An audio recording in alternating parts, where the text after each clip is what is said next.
So you've known Ty Beard a long time then. I didn't know him really until the Vic case. I mean, I knew of him, but I don't think I'd even talked to him before the Vic case in person. So he's Okay, known my family forever, but not me. got it. Right now, I think Rekieta is doing a lot of damage control in regards to what has happened with the Vic Mignogna case. I've heard that he's giving statements like, "Oh, $300,000 isn't that much." I've heard him try to downplay his relationship to Ty Beard and like his involvement with the case. But I do want this out on the record. I do think the majority of the community agrees with me on this, but I do want my the official Rekieta retardation take out there.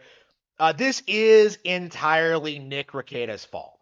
Okay, like when you actually look at what happened, how things played out, and the end result, and the aftermath, like years after the fact, like it could not be more obvious that Rekieta's mishandling of the case is the reason that Vic was completely felted, to borrow the term from Kino Casino. Like just completely botched every aspect of the case, right? And the cope from the Rekieta camp, assuming there even still is one, is that like, oh, Nick was never Vic's lawyer, da, da, da, da, like he was just giving his opinion on the case. But no, like the reality is Nick Rekieta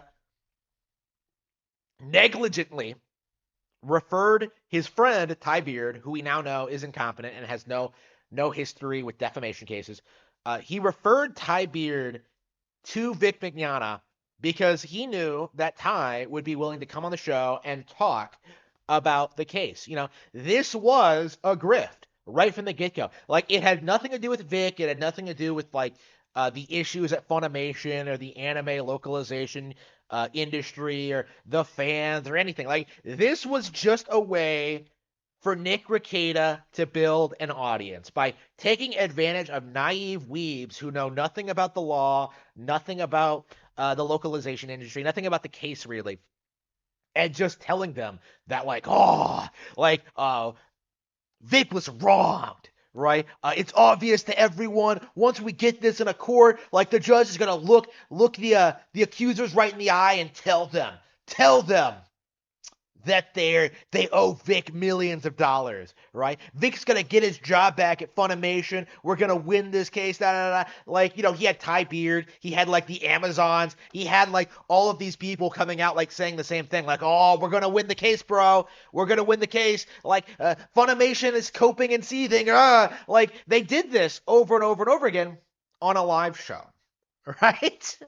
Like, not even just Nick, like Ty Beard, Vic's actual attorney was on there all the time, right? You know, just ranting and raving about like, oh, we're gonna show them that what's what, we're gonna win this. You know, they're making shirts like, oh, we lost the case again. You know, trying to make fun of the Kick Vic crowd. Like, what happened, right? What happened with this, right? Ty Beard, because of his aforementioned lack of experience in the defamation case, lost the case, right? It doesn't matter actually, like how it happened or what happened, because I see people like complaining specifically about like the notarization and how that was done incorrectly, and if it was done properly, oh, then Monica would have been. But like the reality is, Vic spoke to lawyers before Ty, right?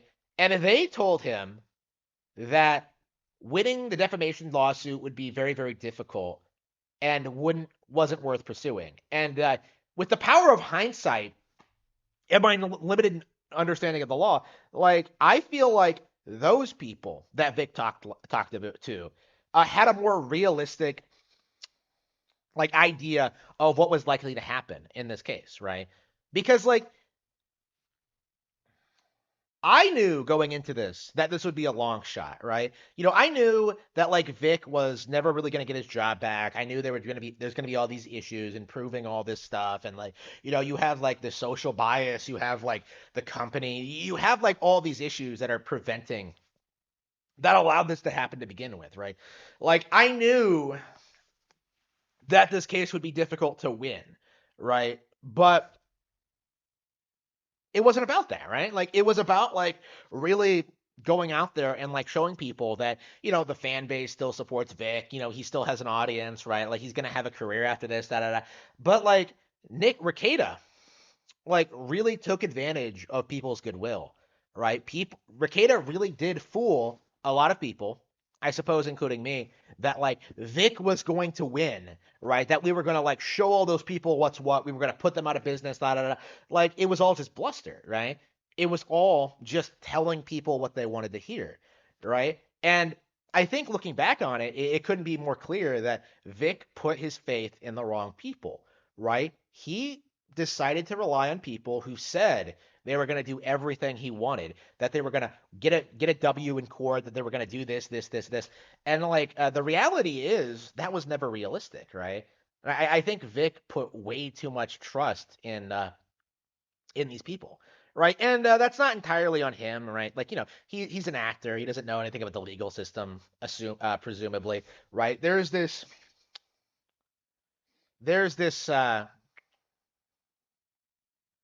most normal people don't know anything about how the law actually works and like, how lawyers can manipulate people to like pursue hopeless cases or mess up their own clients or in Rekieta's case exploiting like a situation for his own benefit. Because what was the accusation when Nick first started the GoFundMe? Like, oh, he's probably taking that money for himself. No, he's not, right? That was demonstratively proven that it was like specifically set up for Vic. Like Nick couldn't take any of it, right? That was demonstrated. Like, oh, Nick isn't a real lawyer, right? Well, he passed the bar and he owns his own firm, right? You know, but like as time went on, we started to see like the reality of the situation, right? Nick Rekieta got more out of this case than the GoFundMe money, right? He got a YouTube channel. He had a dedicated audience who were willing to spend tens of thousands of dollars every night listening to him ramble about topics, doing what he did during the Virt case, like telling them what they wanted to hear with no real basis or like practical application of the law. And if you know anything about like legal topics in general, like even if you know very little, like I do, you'll eventually catch on to the fact that like the stuff he's talking about doesn't really make sense, right? He's giving bad legal advice. He's consistently making bad predictions. He doesn't really seem to understand how the law applies in practice, right? It's like it couldn't be more obvious. Like he went to law school, he assuredly did, but that doesn't necessarily make him a good lawyer, right? Like he's never really gone to trial, right? Like he's always settled out of court in the most like embarrassing way possible, right? Like he's all again, but he managed to build up the YouTube channel on this idea that he was this knowledgeable person, this based Christian, conservative lawyer, but really it was all just a facade. It was all just a smokescreen. It was all just a grift, right? People again, I think one of the things that really sets apart like conservatives and liberals is that conservatives are willing to address when one of their like uh beacons, one of their like central pillar figures of their communities, whenever someone becomes a sellout and like becomes a parody of themselves and kind of goes against everyone's values, like conservatives will just like address the fact that like, yeah, this is ridiculous, like this is absurd. And for Nick, that process took quite a while longer than I would have liked, right? I was addressing Nick's problems like immediately after the Vic case ended, but like a large portion of the community was defending him right up until like the Baldo thing, right? Like people didn't really acknowledge that what Rekieta did to Vic, what he's done since then was ridiculous, right? Like what exactly is this guy doing to benefit like society? Like what is that what exactly is it? Like LawTube as a whole would be way better suited if like these guys were actually going out like actually practicing real law, like, actually helping people in real life, actually doing real work, but they're not, right? All of them are just doing this thing where they're just kind of like watching other lawyers work and like react to it, and it's like the stupidest thing on the planet, right? And it seems like with Rekieta's downfall, the entire the conservative law tube sector is kind of collapsing. And honestly, that's a good thing. Like I do think we do need to be more skeptical about who we put our faith in and understand. And like I think people did honestly. Like the thing about Rekieta, in regards to this Vic thing, it was people were skeptical, right? People were asking these kind of questions. People were looking to his background. They were checking to make sure he was an actual lawyer. They were checking to like his credentials. They were like, double checking it. And like initially, like everything, all of like the really obvious signs that like a normie could have picked up on, you know, uh it seemed like he was clear, right? He seemed like he was a cool guy. But like, we couldn't have predicted the whole trust fund thing and like the degeneracy and just like the contempt he has for his audience. Like that's something that wasn't really evident simply by watching his YouTube channel at first, right? Like it took years and years for people to pick up on this stuff, right? And for him to start acting out and like start dropping the mask, right? Like it's so difficult to I don't know. I recently sat down and watched like a 7 hour live stream of like him, Drexel, and like Keon, like the Peacock guy, like just talking about like whatever. And it's like it's so weird how like they slip into talking about like degenerate topics like in the middle of like a conversation and just make it sound like an organic part of their lives, right? How Drexel like is always talking about like my sub in Portland, who is of course that like 13-year-old girl he groomed. Like all anybody heard was that like oh like she's a 25-year-old woman, but what wasn't being said was that like oh the circumstances in which Drexel met her, the whole mom fallout thing, and like the narcissistic kind of justification for why that happened, right? Like yeah, it's again, people didn't pick up on that, how weird that was at first, right? Like how ridiculous that was at first. But it happened. It happened. And I do think that I do think this needs to be we all need to like learn a lesson in regards to this. Don't trust our online personalities to do anything. Like don't trust them to do the right thing or like support someone or like be the champion of some cause. Like be the change that you want to see in the world. I think is what we all should take away from this. Yeah, it's terrible what happened to Vic. But again, in a way, it is kind of his fault, for not reading the room, for not understanding how his coworkers feel about him. Even now, I think he doesn't really address that.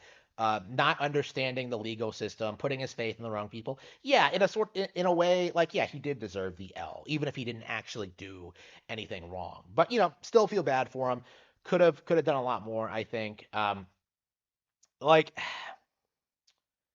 But like when it comes to Rekieta, when it comes to these guys, like we need to stop like putting faith in them. We need to stop like caring about them or paying so much attention to them. Like they're not relevant figures really. Like they could have been great. They could have done great things with their lives, with their careers, with their communities, with their families, but they just chose not to. They thought it was more important to like talk about Baldos and just shill shill products on their channels, right? Like that is the reality of what we're seeing from all these grifters, right? The grifting conservative community. Uh, is just like this kind of refusal to take any kind of real action, to make any kind of real positive change, and honestly, in Rekieta's case, especially a refusal to accept any real responsibility, right? Because yes, it is his fault that this played out the way it did. He negligently referred Ty to Vic when that was not in Vic's best interest to do so. That was in Nick's best interest, right? Nick Rekieta benefited from that partnership. And I do think that in and of itself is enough reason to condemn Rekieta. Like even if like it was a W, right? Even if Vic won, even if like all this came out, like the decision to refer Ty Beard, someone with no experience in defamation cases, to Vic, promising him the world, right? And failing to deliver like that, I think more than enough is like that is more than enough proof to show us all that Nick Rekieta is a disgusting human being.